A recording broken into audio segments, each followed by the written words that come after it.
So in this video, I'm going to walk you through how to do all of the problems on the review. So this is a great place to look if you are stuck on any of the problems. So I'm starting with number 1, x to the third minus 27. So I know this is a solving problem because it's equal to 0, and I'm going to solve it. I'm going to factor first using circle SOAP, and then I'm going to solve each of those factors.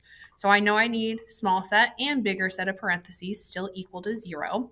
I then take the cube roots of each term to get what goes in the first set. Cube root of x cubed is just x, and cube root of 27 is 3. So then I'm going to do my circle SOAP. So 3 x's, 3 3's, and then circle them in groups of 2.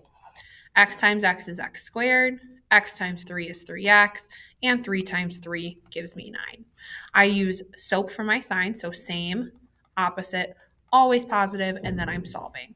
So this factor is always going to be easier to solve. So if I set that equal to 0 and solve, I get x equals positive 3.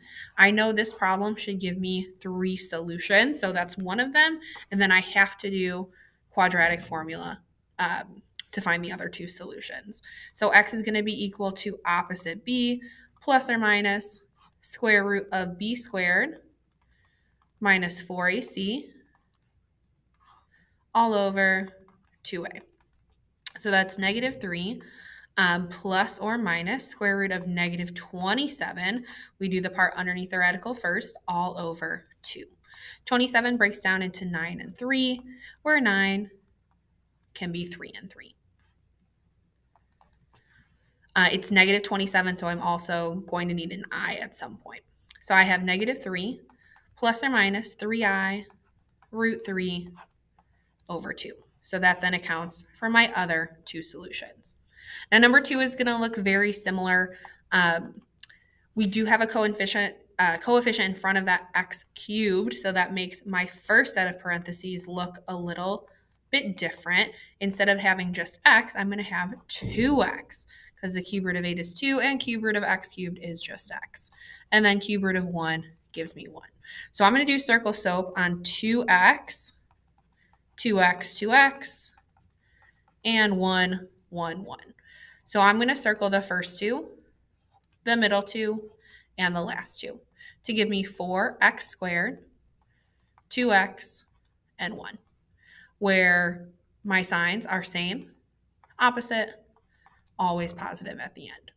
And again, I'm going to solve this one first. So if 2x plus 1 equals 0, I'm going to subtract 1 and then divide by 2 to give me my first solution of negative 1/2.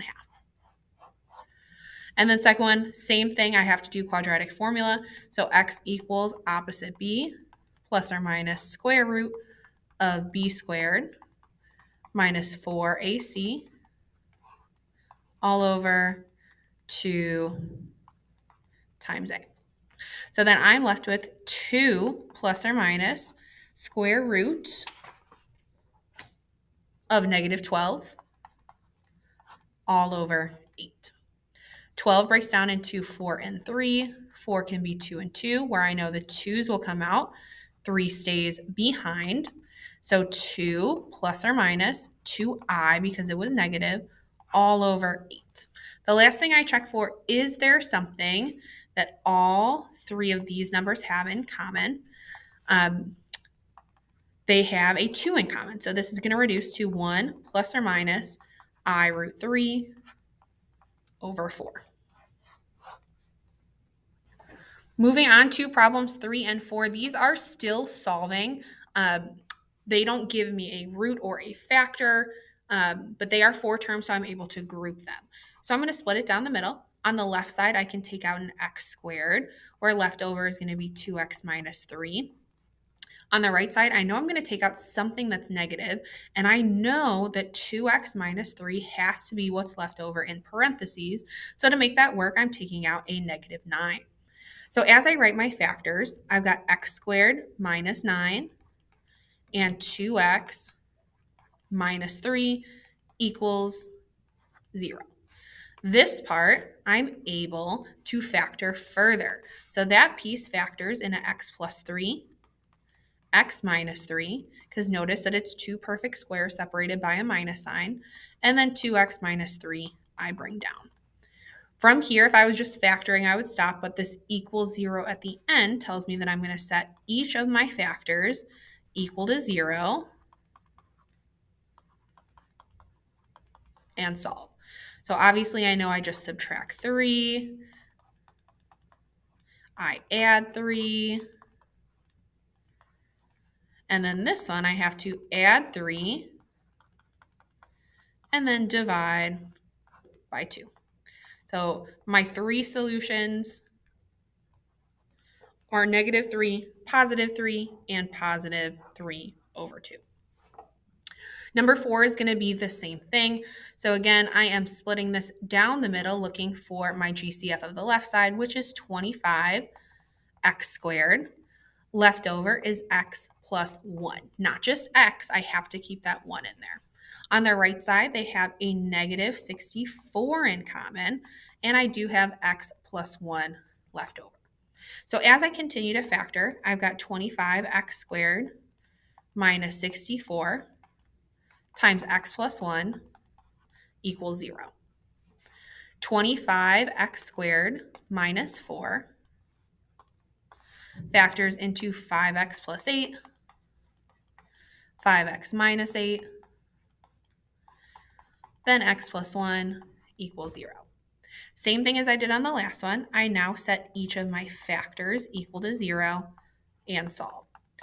We know that the first two are going to be more than one step, so I know I have to subtract 8, then divide both sides by -5. So I know my first solution is -8 over 5. The second one is going to be +8 over 5. And the last one will be -1.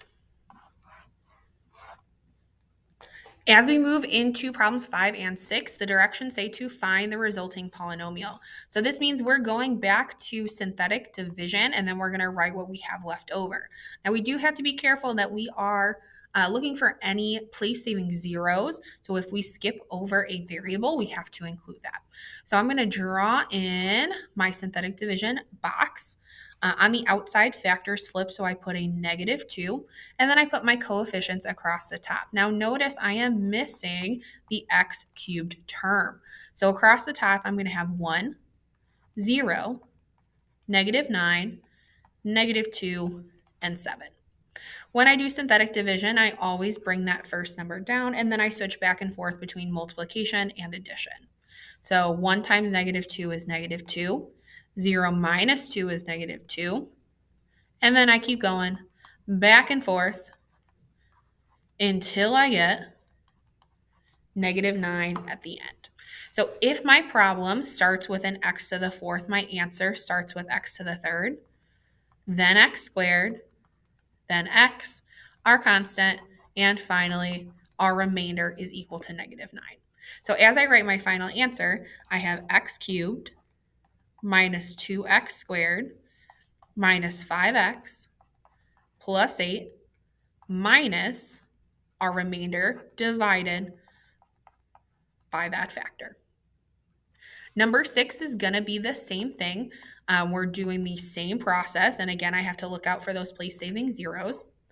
I draw in my box with a +5 on the outside because factors flip. Across the top, I'm going to have 1, -5, 0, -7, and 34 across the top. I bring down the 1, and then I switch back and forth between multiplication and addition. I've got lots of zeros going on for a while here. That's okay. Our remainder then is -1. So if my problem starts with x to the fourth, my answer starts with x cubed, then x squared, x, our constant, and I know that -1 is the remainder. So as I write my final answer, I'm not going to include those zeros.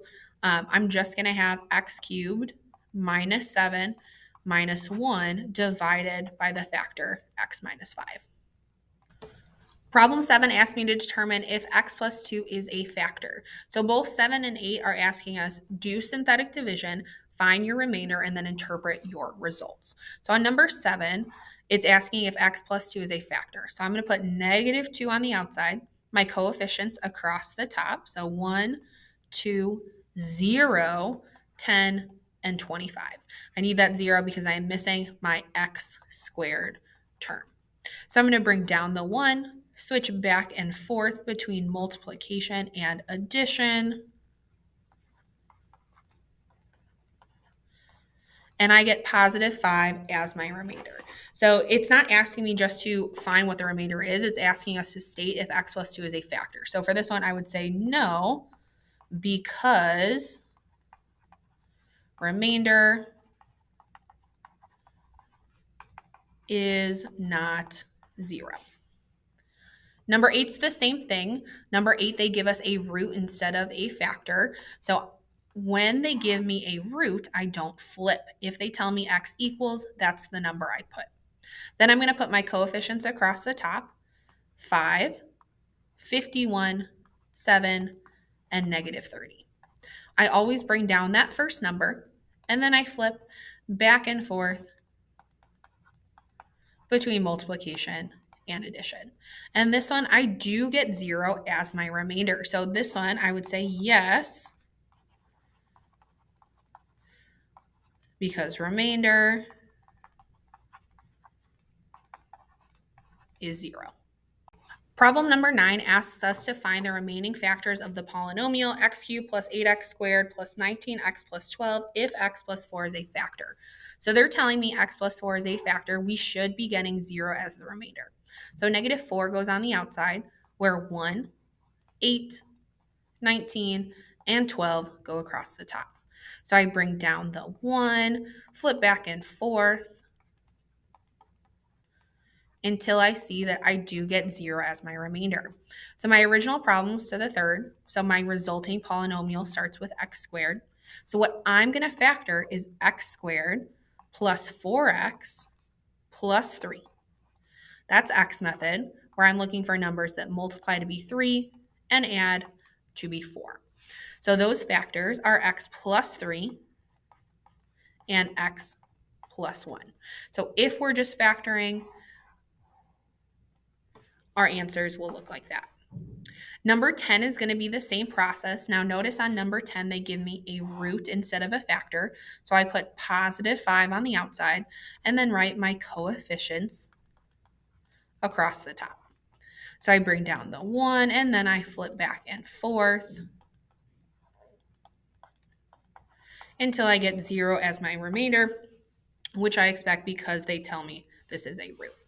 Same thing as the previous. My answer starts with x to the third, or my problem starts with x to the third. So my answer starts with x squared, then x, and then the regular number. So we've got x squared plus 3x minus 4, where negative 4 is on top, positive 3 on the bottom, and those numbers are 4 and negative 1. So x plus 4, x minus 1 are my factors. And finally, on to problem 11. It's very similar to what you saw in 9 and 10, but now it's asking me to find all roots. So I'm going to do my synthetic division with negative 2 on the outside, my coefficients across the top, and I should be getting 0 as the remainder.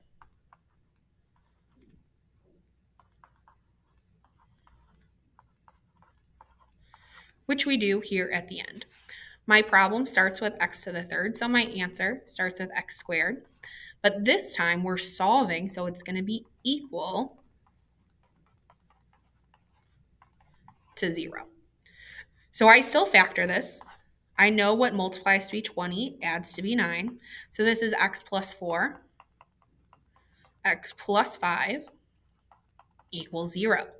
We know that to solve means I set each one equal to 0, and then I solve. So I know that x is equal to negative 4 and negative 5. Now this problem is to the third power, so I should expect to have at most 3 solutions. So where's the third one? The third one comes from setting the factor that they give us equal to 0. So x also equals -2. Now notice that that -2 is whatever that number is on the outside. So 3 solutions, -4, -5, and -2.